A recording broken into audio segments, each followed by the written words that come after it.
5 Minutes Funnier is back.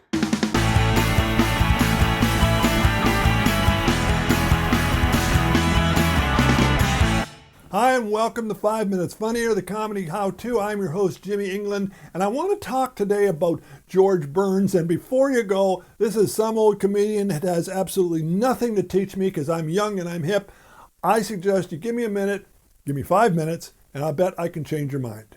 George Burns was born in 1896. He would live for 100 years. He started performing at the age of about 6 in a group called the Pee Wee Quartet that used to do harmony singing, and they would go down to saloons, brothels, street corners, put out a hat, collect money. He went on from there into vaudeville, which was one of the toughest grinds of show business. There was a lot of small time theaters. You had one-night stands, overnight jumps where you had to travel all night on a very uncomfortable train, sitting upright, get off, get to the theater, get everything set up for yourself, and then go on stage, turn around, get off, go on to another train, and you did this over and over and over all over the country. He did a dance act, usually an adagio dancer. Sometimes he worked with a female partner. This was known as a Dumb Dora act at the time, where she would be some woman who would act stupid or say stupid things, and he would make jokes about her. He would comment on what she was saying, and basically she was the butt of his jokes.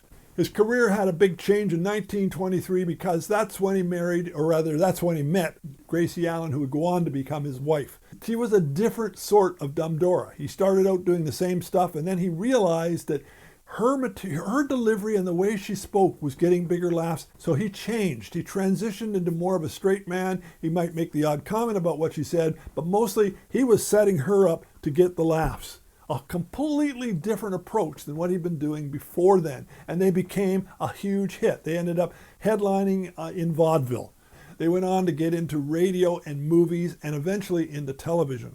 Now, the interesting thing about their movie career was that they were actually working with the likes of W.C. Fields, Bing Crosby, and a lot of other big stars of the time. In fact, they were big stars at the time. They were basically B movies, potboilers, but the sort of thing that the audiences really, really used to love. Interestingly, somewhere around the late 1930s, they were offered a script that really didn't work for them. They were going to go on with Bing Crosby, and the writers took the script back, rewrote it. Bob Hope ended up taking the part, and it became the first of the road pictures, The Road to Singapore. So, interesting little sidebar there. Their television show was interesting as well because when it started out, they pretended not to be married, and it started out well, but the ratings began to sag. So they changed it over time where they were married.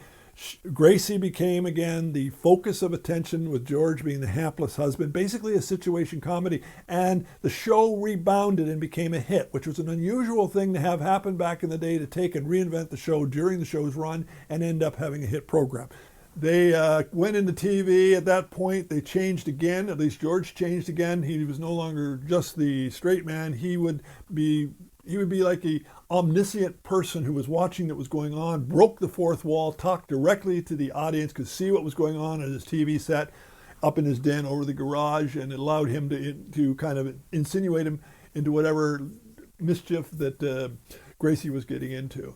Gracie retired in 1954 and passed away in 1958. He buried himself in work. They had put together a production company like Desilu Studios, and Mary Tyler Moore with MTM Productions would do later on. He produced a lot of different TV programs. He tried touring with other women doing the Gracie Allen part, but really nobody could replace Gracie. And eventually he moved away from that, and he started being a solo comedian. And it wasn't until 1980, when he was 80 years old basically, that he landed the role of a lifetime in The Sunshine Boys in the part of Al Lewis, something that he did so well that he ended up getting the Oscar that year for Best Supporting Actor, and it was also the oldest person to ever win Best Supporting Actor. Well, this launched a whole new career and a renaissance for George Burns. He was selling out even more shows when he would go on the road, and he loved to tour and do that sort of thing. And he was doing other movies. He did Oh God 2. Not what I would call the greatest movies in the world, but the thing that comes across is George Burns was a very warm person. He was funny, but he also was warm.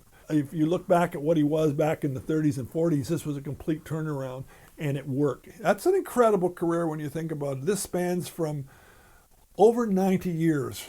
He was performing, and he was a hit through most of it.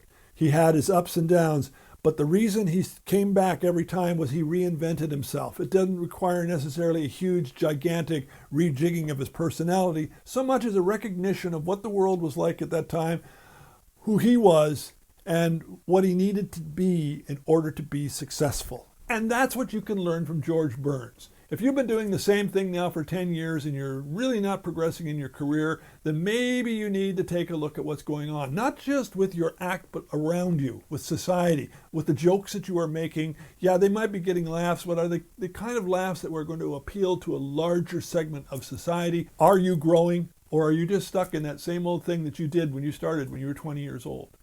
George Burns didn't.